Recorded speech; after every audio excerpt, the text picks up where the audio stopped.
Itu tulisannya dari kanan ke kiri. Alhamdulillah sampai hari ini banyak pendeta tidak tahu di Indonesia ini. Makanya saya tunggu-tunggu kalau jadi debat ini. Allahu Akbar. Memang saya gulung-gulung di depan ini. Iya. Dia nggak tahu. Kalau dia tahu tentang Nabi Isa, betul-betul mereka tahu siapa Isa, bagaimana sepak terjang dakwah Isa, dari silsilah keturunan Isa, insya Allah saya yakin 1000% mereka pasti converts, masuk Islam. Tapi persoalannya karena tidak tahu, ini persoalannya.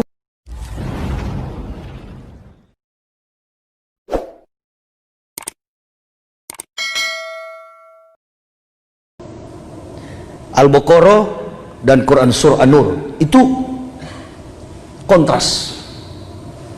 Di Al-Baqarah bilang begini, innal ladzina kafaru sawa'un 'alaihim a ansartahum am lam tunsirhum la yu'minun.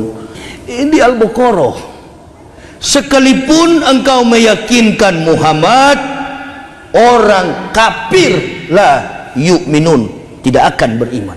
Itu dalam Al-Baqarah versi mu'allaf. Versi mu'allaf. Ini mu'allaf. Karena di kamus besar bahasa Arab, mu'allaf itu orang yang dibujuk hatinya. Saya dan istri anak-anak tidak ada yang bujuk. Berarti bukan? Jelas ya? Sistematis, kontekstualis, teologis, dan rasional. Itu Islam. Islam bi ilmi. Islam itu ilmu. Al ilma bil kasab labi nasab. Islam itu ilmu. Ilmu itu dipelajari bukan karena nasab. Satu itu. Jadi tidak jadi ukuran. Antum duluan Muslim dibanding Yahya Waloni, belum jadi ukuran. Bukan jadi ukuran. Ukurannya di mana? Bangunan Masjid Siti Aisyah ini kuat, saya yakin 1000%. Karena pondasinya kuat.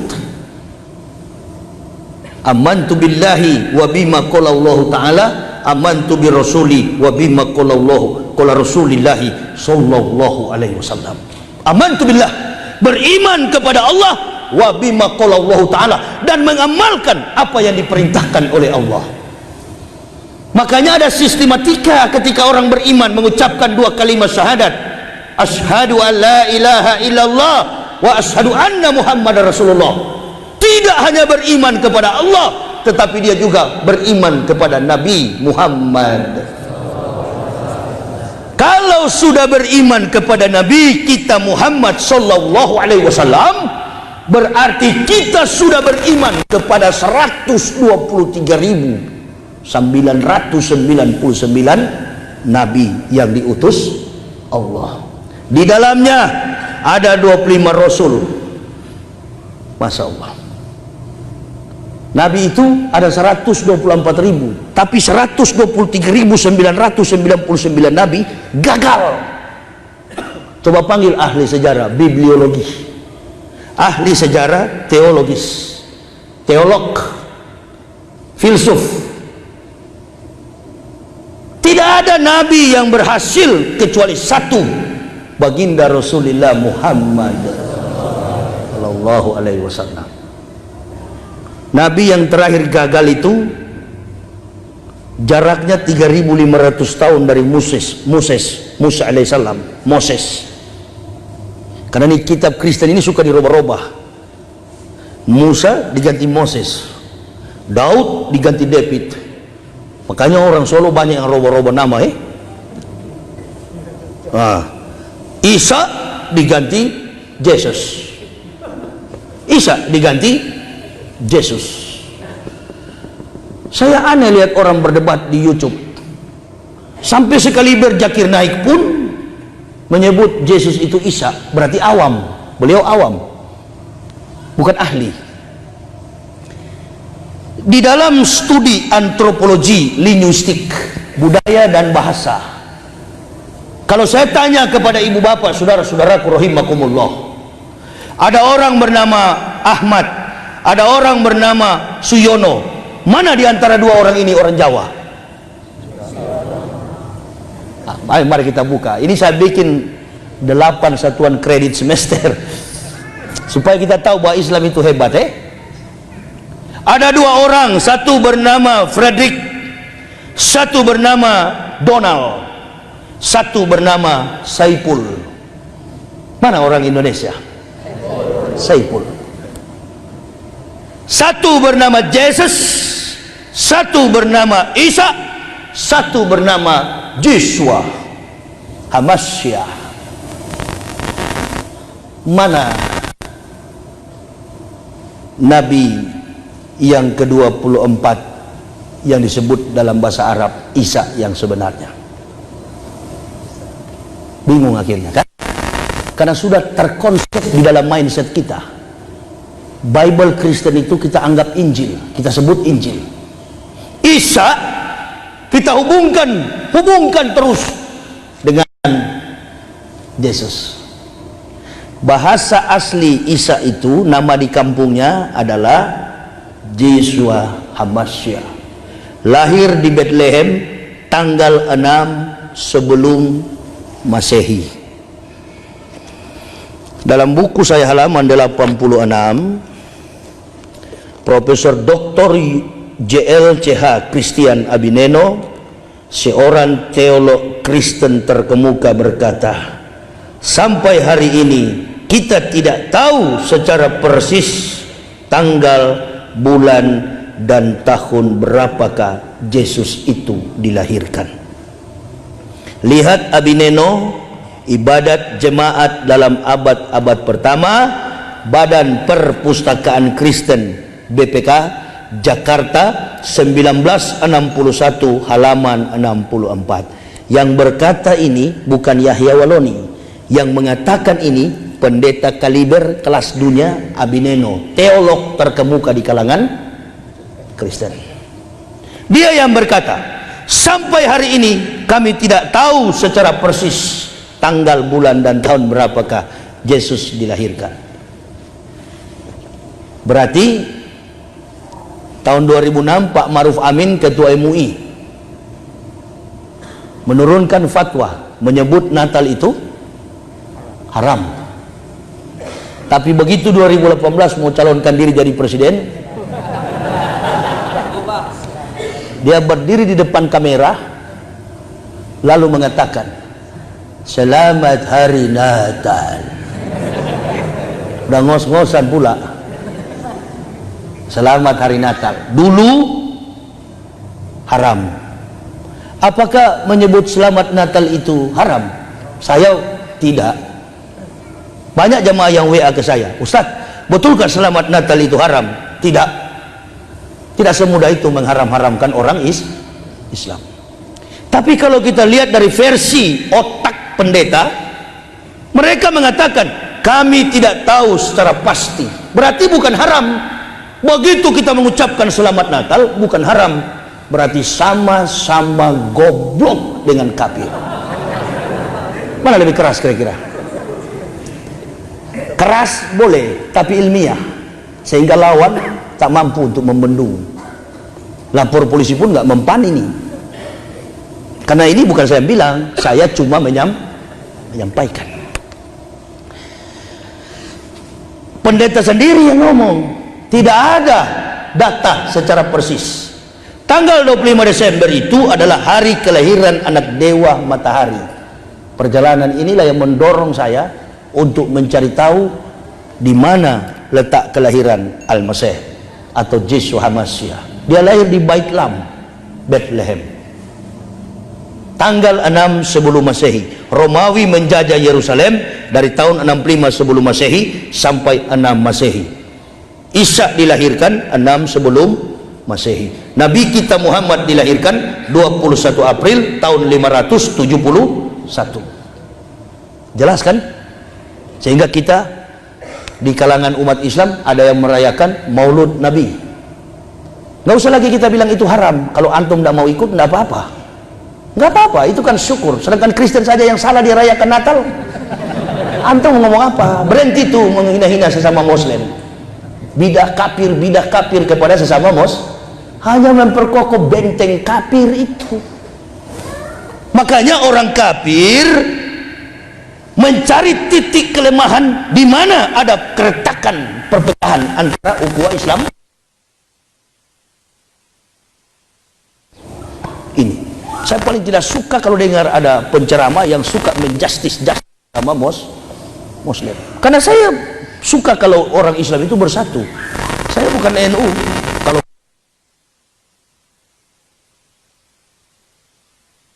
yang kunut ada juga tidak kunut. Ketika saya ceramah di Boyolali, Muslim, kau jaga gereja, ustaz kau usir. Pakai uniform lengkap, baret miring, SD kau tidak tamat. Akibat kebodohan inilah mudah digiring oleh opini. Prinsip tidak kuat, yang ada mengikuti apa saja yang penting bisa mengenyangkan. Ini tuh trik orang munafik. Dan Hitler dia berkata, orang munafik itu seperti lalat di atas feses. Dia berputar di atas feses, yang dia konsumsi adalah feses, tai. Saya sudah pensiun dari pemakan tai, sekarang ada yang ikut. Nggak apa-apa. Membuka ruang kepada kita untuk berpikir, oh memang kalau sudah Muslim harus lurus. Ya, ini agama yang lurus. Nggak boleh separuh-separuh. Ya ayyuhalladzina amanu udhulu fisilmi kafah. Masuk ke dalam Islam secara sungguh-sungguh, benar-benar. Bukan separuh-separuh, bukan setengah-setengah. Kemarin kan saya tantang itu, satu Indonesia pendeta lawan saya sendiri. Bukan berkelahi secara fisik. Jangan memperalat masa Muslim. Saya nggak usah peralat Muslim. Dia juga jangan memperalat masa Kristen. Duduk kita di meja debat, berkelahi, bertarung kita secara intelektual. Karena manusia ini perlu penjelasan. Saya ceramah di sini bukan menyerang Kristen, bukan. Sayang kepada mereka supaya masuk Islam. Asyidau alal kupar, keras kepada kafir supaya sembuh, termasuk wali kota Solo ini.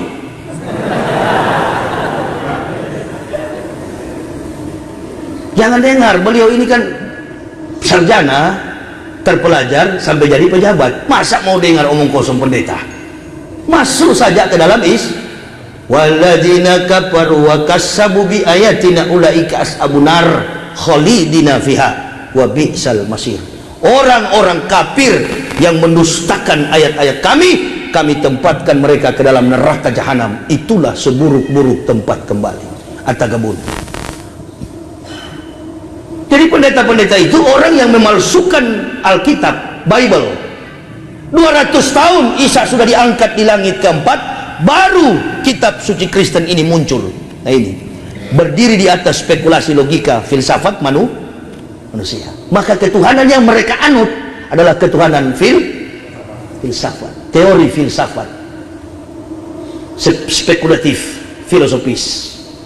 Dan semua rumus ketuhanan itu ada dalam 14 surat tulisan tangan Paul of Tarsus, Epistle Paulus, tulisan tangan Paul. Antum bilang itu Injil, buktikan kepada saya. Baik profesor Kristen maupun profesor Islam, buktikan kepada saya kalau ada Injil asli. Ada anak di Sumatera mengatakan, Ustadz, bapak saya punya kitab Injil asli. Allahu Akbar. Kapan dek bapak mau ketemu Nabi Isa alaihissalam? Kapan bapak mau ketemu Nabi Isa? Injil itu tidak terbukukan dalam bentuk buku begini. Enggak juga, enggak ada dalam mushaf. Enggak ada. Injil itu hanya ada pada lisan Nabi Isa alaihissalam.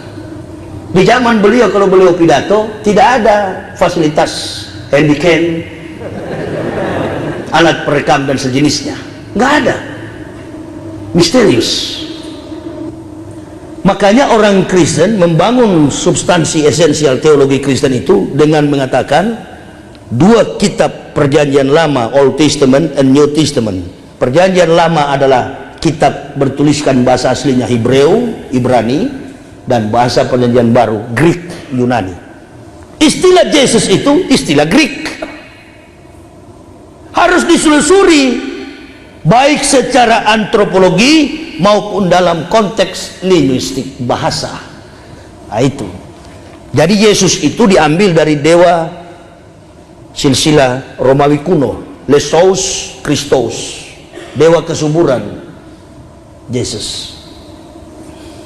Apakah pernah ada nabi yang berasal dari keturunan orang Yunani? Itu satu. Kalau kita lihat Yeshua Mashiach, ini rangkaian dari bahasa Ibrani yang nanti ada pada tahun 1947 ketika British London, Inggris menyerahkan kemerdekaan kepada Israel. Karena dia di bawah jajahan Israel di bawah jajahan Inggris. Baru ada bahasa Hebreu itu, bahasa Ibrani. Abjadnya memang hampir sama dengan Hijaiyah.